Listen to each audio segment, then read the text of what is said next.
As the veil between worlds thins, Samhain marks the ancient Celtic festival that signals the season's turning, from the vibrant life of autumn to the quiet stillness of winter. In this liminal time, the boundary between the physical and spiritual realms fades, inviting a moment to honor deities connected with harvest and the afterlife. But while Samhain's roots are Celtic, the themes it embodies, of harvest's end, of death, and the slow descent into winter's grasps, are universal.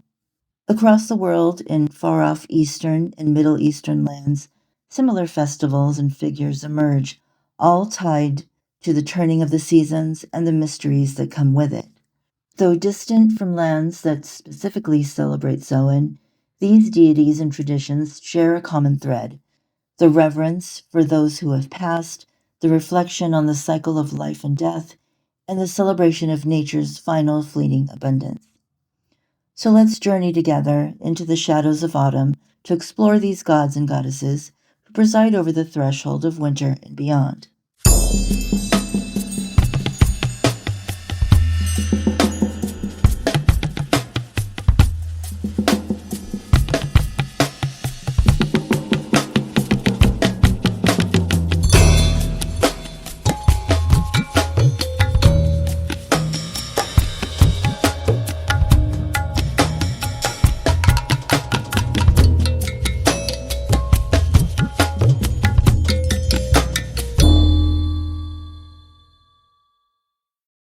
So let's start looking at these Celtic deities first that are associated directly with Samhain. And that brings us to the Morrigan. The Morrigan is a powerful warrior goddess, often associated with death, fate, and prophecy. She's closely linked to Samhain because it's a time of transformation and the end of cycles. Samhain is when she is said to have encountered the Dagda, one of the Tuatha De Danann, in a union that symbolized the passage of the year and the renewal of life. The Dagda is a father figure and leader of the Tuatha De Danann, often associated with fertility, protection, and abundance. He's known for his cauldron of plenty and is linked to the last harvest. During Samhain, as just mentioned, he meets the Morrigan, signifying the balance between life and death. Cailleach is a crone goddess who represents the onset of winter. She's a figure of both death and rebirth. As the days grow colder and darker, her influence becomes more noticeable. She's said to control the weather and is associated with the shift into winter, beginning around Samhain. Auran is the Welsh lord of the Otherworld, a land of the dead and the supernatural. With Samhain marking the time when the veil between worlds is thinnest, Auran plays a role in guiding souls and allowing interactions between the living and dead. Danu is a mother goddess and predecessor of the Tuatha De Danann, representing the earth and fertility. As a goddess of the land, Danu's roles shift from fertility to more introspective energy during Samhain, marking the end of the harvest and the descent into winter. Macha is one of the aspects of the warrior goddess, the Morrigan, and the sovereignty goddess linked to the land and its kings. Her association with kingship and prophecy ties into Samhain's themes of fate, transformation, and death. Manannán mac Lir is a sea god and a psychopomp linked to the otherworld. As a guardian of the otherworld, Manannán has a strong connection to Samhain, where the living can communicate with the dead. He's sometimes seen as a protector during these times, ensuring safe passage between realms.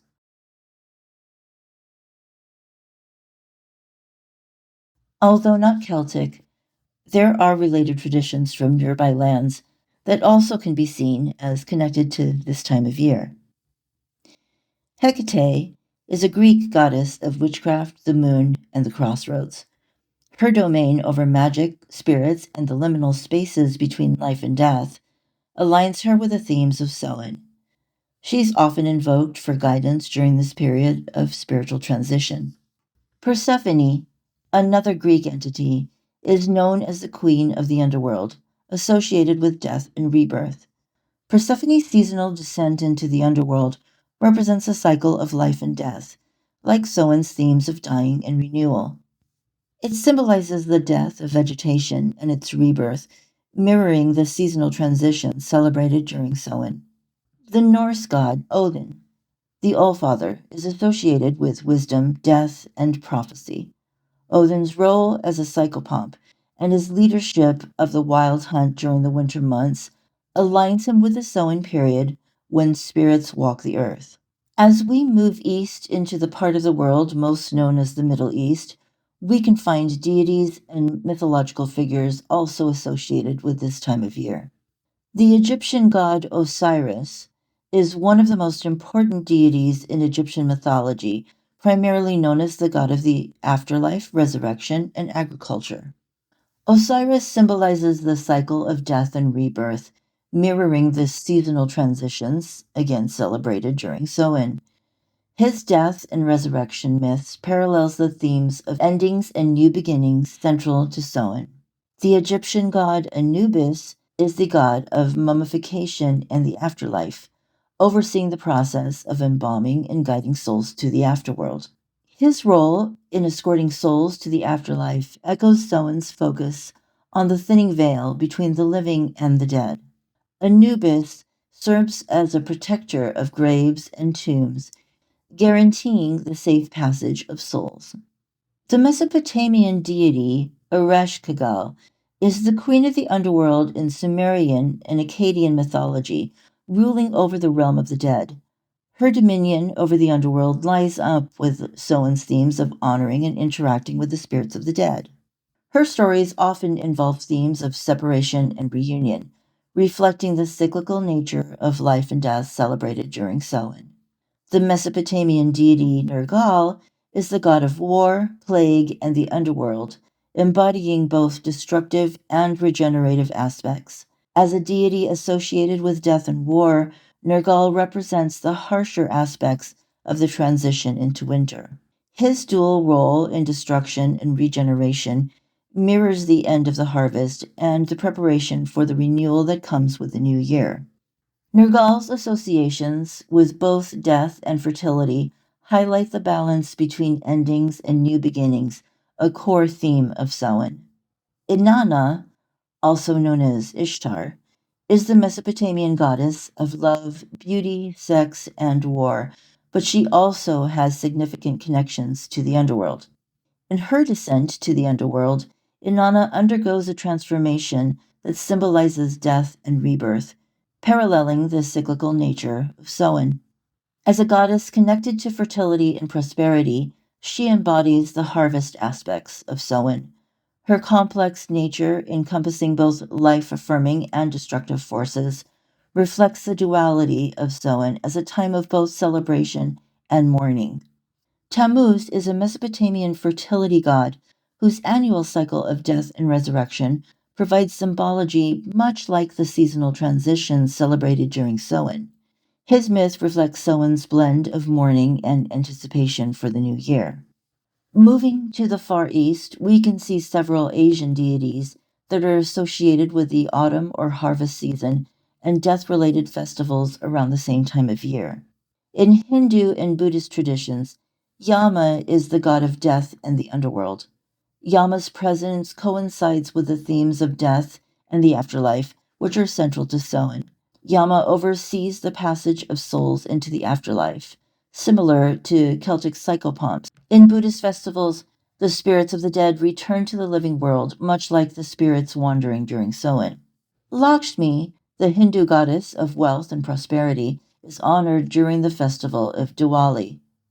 Diwali, the festival of lights, usually falls in late October or early November, similar to Samhain. Though Diwali is focused on light and prosperity, it also recognizes the relationship of light and dark as winter approaches. Diwali marks a time of renewal, new beginnings, and the end of the harvest season, much like the themes of Samhain's shift in seasons and renewal of the year. Magwayan is the goddess of the sea and the afterlife in many Visayan Filipino cultures. She's often depicted as a fairy woman who guides the souls of the deceased to the afterlife.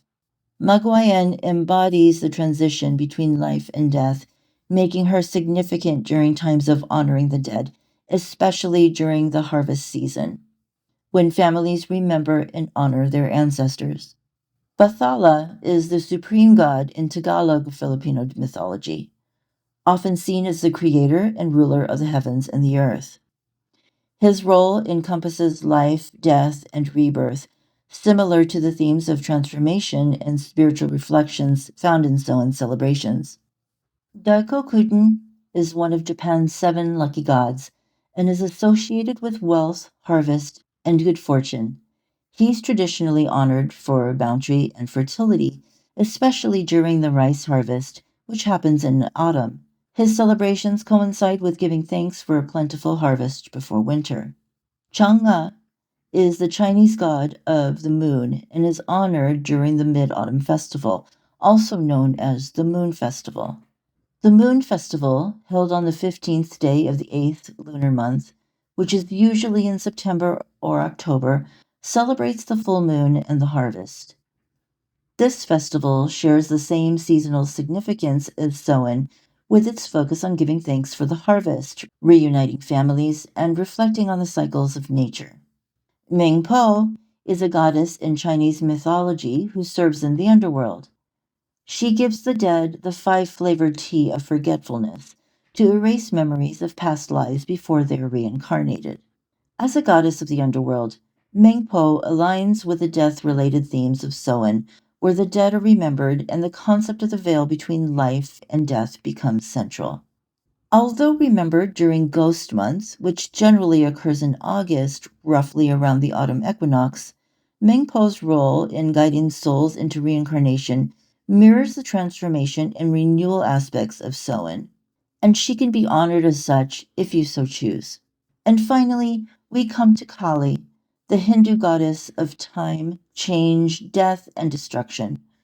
Her role in transformation and death fares well with the themes of death and rebirth we see with Samhain.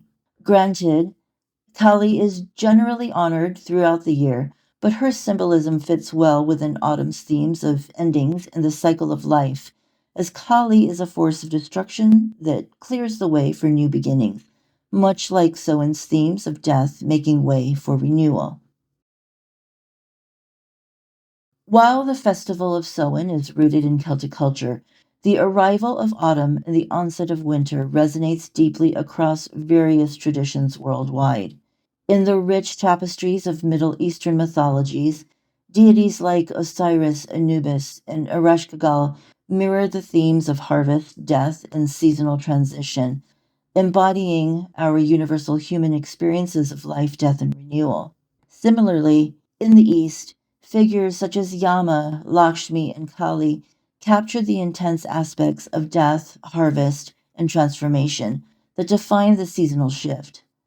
Festivals and rituals dedicated to these deities often coincide with the close of the harvest and the approach of winter, echoing Samhain's focus on the cycles of life and death. In their essence, these deities not only represent the deep themes of life, death, and renewal central to Samhain, but also illuminate the spiritual transitions that intertwine our shared human experience as we prepare to step into the darker months ahead. As the season shifts and the veil between worlds grows thin, this time of year invites us to honor that profound theme of death and transformation embodied by deities such as Kelek, Erish, Kagal, and others. Each of these divine figures serves as a guide through the cycles of existence, reminding us that death is not an end, but a transformation, an integral part of the journey we all share. During this sacred period, when the boundaries between the physical and spiritual realms blur, we're called to acknowledge the otherworld and the afterlife. Many cultures emphasize the mingling of the living and the dead, making this an ideal time for honoring our ancestors and seeking communion with spirits. By working with these deities, we can tap into their wisdom and guidance, allowing their energies to aid us in navigating our transitions and transformations. And although we only discussed some of the deities around the world, don't forget there are still many more deities of many more cultures, such as South American cultures and African cultures. As we embrace the mysteries of this season of the witch, Keep an eye out for more October videos where we'll continue to explore different folklore, entities, and activities that can enhance your magical practice. Until then, may the whispers of autumn guide your journey.